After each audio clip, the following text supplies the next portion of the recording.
तो इस प्रकार हमने वो नीचे की कक्षाएं, उधर छोटी कक्षाएं देखी और इन कक्षाओं को भी हमने देखा जहाँ 10वीं। अब ऊपर की जो मंजिल है उस पर भी कक्षाएं सुचारू रूप से चल रही हैं। तो आदरणीय राजेंद्र जी सर, आइए आप मेरे साथ। और मैं ऊपर की कक्षाएं, ऊपर कक्षा 8 है, कक्षा 9 है, अन्य कक्षाएं वहाँ पर हैं। अच्छा, तो ये डबल में मंजिल में चल रही है आपकी स्कूल? हाँ, ये साफ डबल मंजिल में है। दूसरी मंजिल पे भी कक्षाएं हैं और तीसरी मंजिल का भी ईश्वर की कृपा से जल्दी ही काम शुरू हो जाएगा। अच्छा अच्छा अच्छा, डबल मंजिल में है ये, डबल मंजिल में। नीचे की जो कक्षाएं हैं वो नीचे आ रही है। तो अब आप चलते हैं कक्षा 8 में। तो ये कक्षा 8 है। बैठिए प्यारे बच्चों, धन्यवाद। हमारी आदरणीय, हाँ नमस्ते, ये आदरणीय सोनिया जी हैं जो हमारे विद्यालय में इंग्लिश और ईवीएस का अध्यापन करवाती हैं बच्चों को। तो मैडम जी क्या पढ़ा रहे हैं? और ये देखिए चौक भी इन्होंने तो थोड़ा अच्छा आकर्षक चौक इन्होंने लिया, रेड कलर से ये कर रहे हैं। तो क्या रोज इसी तरह से अलग अलग चौकों का इस्तेमाल करते हैं? बहुत बढ़िया। अच्छा, तो आप क्या पढ़ा रही थे मैडम जी? प्रीपोजिशन पढ़ा रही हूँ। जैसे पार्ट्स ऑफ स्पीच के 8 पार्ट होते हैं, तो जैसे अब 6 चल रहा है प्रीपोजिशन का। जी जी। उसके बारे में बच्चों को जैसे बता रही थी। जैसे डेफिनेशन विद एग्जांपल दे रखी है पिक्चर्स के साथ। तो वैसे इसमें जैसे 2 नाउन हैं तो बच्चे बताएंगे, जैसे इसके द्वारा इसको बच्चों को आसानी से पता चल जाएगा कि कौन से इसमें 2 नाउन हैं। तो ये ये बच्चे थोड़ा सा एक बार पंखे को थोड़ा करना है, पर शोर ज्यादा कर रहा है पंखा, थोड़ा आवाज आ रही है इसकी, आवाज साफ नहीं सुन रही। तो प्यारे बच्चों, आपको समझ में आई ये बात? Yes sir. अच्छा अच्छा, तो कौन बताना चाहेगा? ऊपर हाथ करो जिसको आ गई समझ में। अच्छा, कोई एक को खड़ा कर दो मैडम, कोई एक, तुम आते से कोई भी। हाँ, तो क्या क्या पढ़ाया जा रहा था आपको यहाँ पर? प्रीपोजिशन। अच्छा अच्छा अच्छा अच्छा। तो प्रीपोजिशन में मैडम इससे संबंधित कोई प्रश्न पूछिए बालिका से। What is the definition of preposition? A preposition is a word which shows a relation between two nouns. Name any two examples of preposition. तो एग्जाम्पल देंगे मुझे, जैसे the parrot sit on the tree. इसमें 2 noun है, एक तो tree है और एक पैरोट है, और इन दोनों के बीच में संबंध बता रहा है ऑन की। जो तोता है वो पेड़ के ऊपर बैठा है, तो इसलिए इसमें ऑन प्रीपोजिशन हो गई। Very good, next. अच्छा, तो आज इस चीज को हिंदी में बता सकते हो क्या आप? Yes sir. तो हिंदी में इसको परिभाषित कीजिए।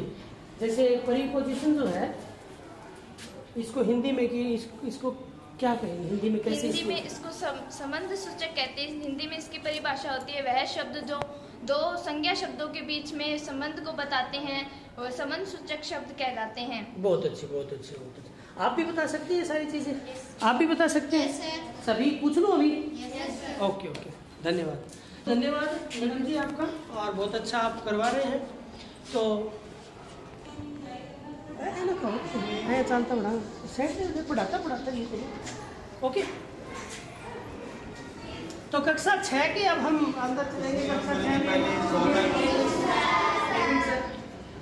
ये हमारे आदरणीय अशोक जी हैं जो हमारे विद्यालय में गणित के अध्यापक हैं, और जो हमारे यहाँ वीडियो बना रहे हैं आदरणीय राजेंद्र जी, वो भी हमारे वरिष्ठ अध्यापक हैं। और सर आप क्या पढ़ा रहे हैं फिलहाल? बैठिए। कक्षा 6 के अंदर पहला चैप्टर है अपनी संख्याओं की जानकारी, मतलब संख्याओं के बारे में बताना, उनको पढ़ना कैसे है, लिखना कैसे है, भारतीय पद्धति में लिखना और उनको अंतर्राष्ट्रीय पद्धति में लिखना। जी जी। इसी के अंदर चैप्टर नंबर अपना 1.3 चल रहा है, इसमें प्रश्नावली 1.3, जिसके अंदर है व्यापक नियम। व्यापक नियम का मतलब होता है कि जो भी संख्या दे रखी है उसका सन्निकट करना, मतलब आकलन करना, लगभग उस चीज के पास लाना। यानी ऐसी कोई पद्धति है जिसके अंतर्गत हम बड़ी गुणा जो है वो जल्दी से कर पाए, गुणा वगैरह जोड़ भी हो जाए, जोड़ हो जाए, गुणा भी हो जाए। बहुत ही सरल पद्धति है। तो ये लमसम उसके आसपास आ जाता है, लमसम। बहुत अच्छा, बहुत अच्छी तकनीक है ये। तो ये थी कक्षा 6। इसमें बच्चे काफी अनुपस्थित हैं और ज्यादातर 5वीं की बोर्ड की कक्षाएं दे के आए हैं। तो बोर्ड की कक्षाएं देने की वजह से जैसे इनके बोर्ड के एग्जाम खत्म हुए तो ये कोई ननिहाल चला गया, कोई कहीं चला गया, कोई कहीं चला गया। तो दिखने में संख्या आपको कम लग रही, लेकिन वैसे 30-35 की संख्या इसके अंदर है। क्यों 30 के लगभग है ना। हाँ, तो आइए अब हम कक्षा 9 में चलते हैं।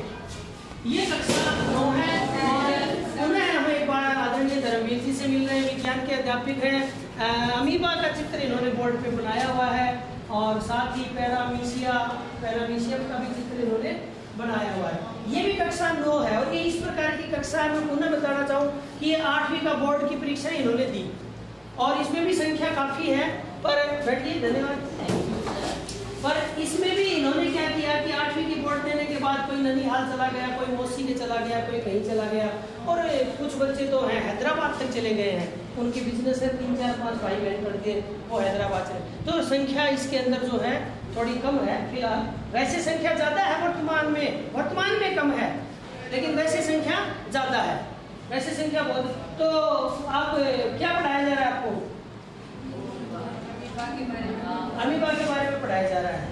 तो कोई बताना चाहेगा अमीबा के बारे में आपकी कक्षा में कि सर ने अभी क्या बताया, ये किस तरह का जीव है? कोई कौन ऊपर पूरे हाथ कीजिएगा। कोई एक बताओ तुम बता दो रोहित। अमीबा एक कोशिकीय जीव होता है जो कि फुटपाथ की सहायता से, जो कि उसके आवासीय पैर होते हैं उसकी सहायता से गति करता है और उसके अंदर केंद्रक होता है, वो उसे पूरी तरह से नियंत्रित करता है। कोशिका द्रव भी होती है उसके अंदर, जो कि आधे पदार्थ को ग्रहण करती है और आधे पदार्थों को ही बाहर जाने देती है। तो आप पूछना चाहेंगे, तुम बताओ क्या नाम तुम्हारा? निशा तुम बताओ कि ये अमीबा एक कोशिकीय जीव है, तो एक कोशिकीय का मतलब क्या हुआ? जिसकी एकल कोशिका हो। अच्छा। चलो बहुत अच्छा सर, धन्यवाद बहुत आपको। और तो इस प्रकार हमने देखा कि कक्षा 9 का ये हमने भौतिक सत्यापन किया और अब हम अभी यहाँ तो कक्षाएं पूर्ण हो चुकी हैं। अब मैं थोड़ा सा आपको सुविधाओं के बारे में जानकारी देना चाहूँगा कि एक तो हम ऊपर चलेंगे, ऊपर पे भी मंजिल है वो तैयार नहीं हो रही, लेकिन उसमें तो छोड़ते हैं, हम दिखाते हैं आपको। एक तो ये हमारे पास गाड़ी है और एक गाड़ी हमारी गई हुई है बाजार में सामान लेने के लिए, और 2 साधन तो ये हैं। और इसके अलावा जो हमारे अभिभावक महोदय हैं उन्होंने अपने अपने स्तर पे टेम्पो वगैरह यहाँ पर लगा रखे हैं। तो बहुत सारे टेम्पो जब छुट्टी होती है तो आप देखेंगे कि चारों तरफ टेम्पो हैं, वो लेने के लिए बच्चों को आ जाते हैं। तो किसी तरह की कोई दिक्कत नहीं होती। दूर से जो बच्चे आते हैं, और कुछ बच्चे तो ऐसे समझदार बच्चे हैं 10वीं 9वीं क्लास के, वो साइकिल से आ जाते हैं। और ग्रामीण इलाके हैं इसलिए ज़्यादा वो भी नहीं है कि भाई बहुत भारी सड़क हो या हो, तो आसानी से पगडंडियों से होते हुए साइकिलों से आ जाते हैं।